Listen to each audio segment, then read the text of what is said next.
Et ce matin, François de Rugy, bonjour. Bonjour. Vous êtes député de Loire-Atlantique, vice-président de l'Assemblée, ancien membre d'Europe Écologie Les Verts, que vous avez quitté pour créer votre propre formation, le Parti écologiste. Et vous êtes donc candidat à la primaire de la gauche. Vous y tenez, que le Parti socialiste va organiser en janvier prochain. Vous en êtes où d'ailleurs? Est-ce que Jean-Christophe Cambadélis vous a garanti que vous pourriez vous présenter? Oui, l'intention de tous ceux qui veulent cette primaire, le Parti socialiste, le Parti radical de gauche, je pense, participera aussi, le Parti écologiste pour l'instant, ils sont pas très chauds, va y participer, c'est que ce soit une primaire de rassemblement, que ce soit une primaire ouverte. Pour que ce soit une primaire de rassemblement, d'ailleurs, il faut qu'elle soit ouverte. Et vous vous souvenez qu'il y a 5 ans, il y avait eu 3 millions de personnes qui avaient voté à cette primaire. Et donc, ce sera une primaire qui va permettre aux citoyens de trancher.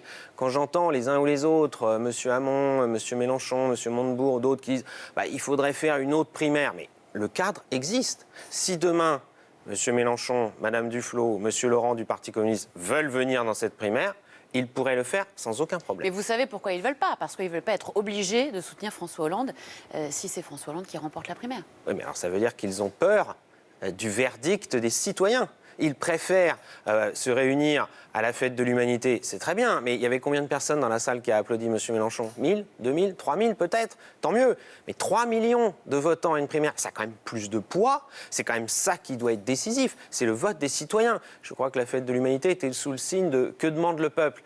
Laissons choisir le peuple, laissons le peuple s'exprimer à travers cette primaire citoyenne. Je crois que beaucoup n'arrivent pas à sortir finalement d'un fonctionnement des partis. Ils sont encore dans la logique des partis qui présentent leurs candidats. Europe Écologie Les Verts organise un vote interne au parti pour désigner son candidat ou sa candidate. Alors que là, c'est une primaire ouverte et ce sont les citoyens qui auront le dernier mot. Et moi, honnêtement, je ne sais pas aujourd'hui pour qui ils vont voter au final pour désigner le candidat. On n'était pas dans la même configuration la dernière fois, on ne sortait pas d'un quinquennat socialiste. Non, mais je crois que les primaires vont devenir quelque chose d'habituel dans notre vie politique. Pourquoi? Parce que tout simplement, ça permet justement, d'avoir un débat. Et il y a besoin d'avoir un débat, en effet. Parce que sur le bilan de François Hollande et de son quinquennat, je suis le premier à considérer qu'il y a beaucoup de choses à dire. Et pourtant, vous le soutiendrez si c'est lui qui remporte la primaire? Si c'est lui que les électeurs de gauche et écologistes préfèrent in fine. Eh bien, je ne vais pas dire « Ah ben non, sa tête ne me revient pas ». On ne peut pas faire comme ça des choix au préalable. Il faut qu'on fasse le bilan, un temps de débat sur le bilan, un temps de débat sur le projet. C'est quoi les projets de M. Mélenchon, de M. Laurent, de Mme Duflot pour la France de demain? Est-ce que c'est des projets qui rencontrent plus de soutien dans la population française? J'en suis pas persuadé. Et puis, évidemment, ça permet de se rassembler sur celui ou celle qui sera désigné. Est-ce qu'il doit se présenter, François Hollande? C'est à lui de voir. Moi, je crois qu'il va se présenter. Question, peut-être. Je crois qu'il faut arrêter de se raconter des histoires. Quand on fait le discours qu'il a fait jeudi dans une salle à Paris, tout le monde a compris que c'était un discours quasiment de candidat. C'est votre candidat naturel?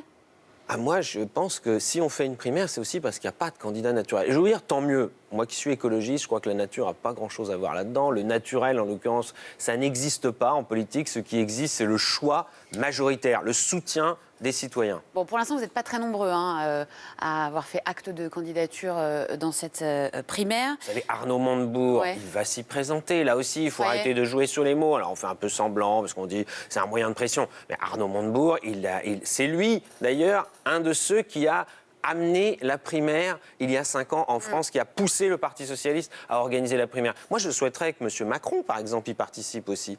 Mais là, lui ne semble pas en vouloir. Mais il a tort, parce que si M. Macron se présente tout seul dans son coin, il va être ramené à ce que sera l'élection présidentielle. C'est-à-dire, à ce moment-là, ça va être morcelé. Le vote va se diviser. Et qu'est-ce qu'on aura au deuxième tour? On aura un affrontement entre la droite et l'extrême droite. Est-ce qu'on veut un débat politique français qui soit polarisé simplement autour de la droite et de l'extrême droite? Moi, je veux éviter cela à travers la primaire. Arnaud Montebourg, il vous accuse d'être un candidat fantoche, d'aller participer à cette primaire pour servir les intérêts de François Hollande.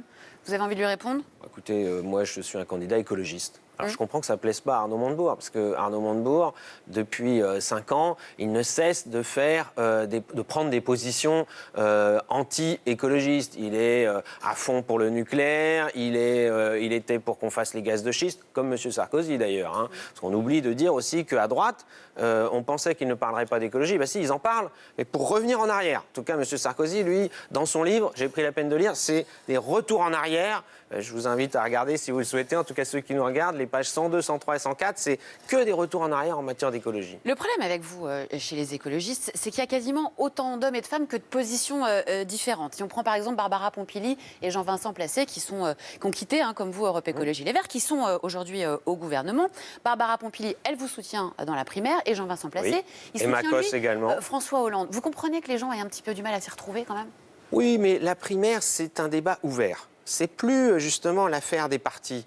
Et c'est ça, je crois, qui déplaît d'ailleurs à un certain nombre de dirigeants comme Mme Duflot, comme M. Mélenchon, comme M. Laurent. Parce qu'ils restent vraiment dans le schéma ancien des partis. Mais regardez à droite, il y a 8 candidats, je crois. Enfin, ils vont sans doute être 8 à être validés. Eh bien, il représente un certain nombre de sensibilités, des personnalités aussi, parce que quand on élit un président de la République ou une présidente, eh bien, on élit aussi une personnalité. Mais la primaire, elle permet de faire ce choix. Et moi, je pense que nous aurons un vrai débat. Et M. Montebourg aurait bien tort de critiquer cela, parce qu'en l'occurrence, c'est peut-être lui. In fine, il y a des sondages qui montrent qu'il pourrait peut-être gagner cette primaire. Et vous le soutiendrez, lui, l'homme du passé de l'écologie?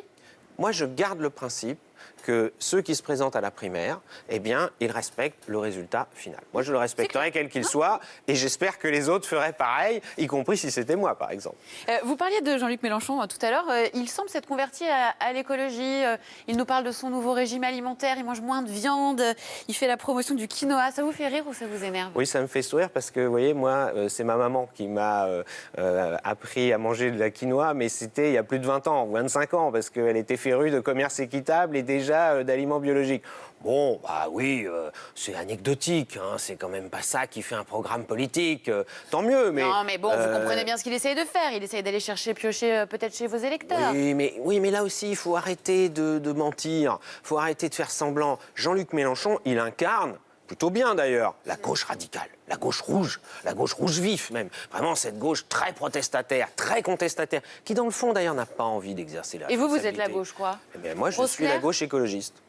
Moi, je suis la gauche écologiste. J'ai toujours couleur, été écologiste et de gauche, et j'ai toujours considéré que la modération, le compromis, la négociation, c'était des choses qui permettaient d'avancer. Et c'est même, je pense, ce qui est démocratique. Et quand on est démocrate, bah, on apprécie le vote des citoyens dans une primaire comme le fait de trouver des compromis. Parce qu'à la fin, primaire ou pas primaire, si on veut faire un gouvernement pour les 5 ans qui viennent pour la France, il faudra bien trouver une majorité. Et cette majorité, ce sera forcément une majorité de rassemblement. Ce ne sera pas que de la gauche radicale ou que de l'écologie ou que de la gauche modérée. Il nous reste 10 secondes. Vous êtes très critique envers Europe Écologie Les Verts. On l'a entendu au début de cette interview. Si Cécile Duflot y va... et qu'on a un second tour extrême droite, elle sera responsable? Elle emportera, bien sûr, une part de la responsabilité. Mais surtout, elle porterait aussi la part de responsabilité de ramener l'écologie, elle ou un autre candidat, d'ailleurs, si elle remporte la primaire, à un tout petit score, parce que ça sera la marginalisation de l'écologie, cette candidature au premier tour de la présidentielle. Ça ne servira à rien d'autre qu'à affaiblir l'écologie pour les 5 ans qui viennent. Et moi, je veux la renforcer. Pour ça, il faut s'inscrire dans un rassemblement plus large. Merci d'avoir été notre invité ce matin sur ITV, François de Rugy.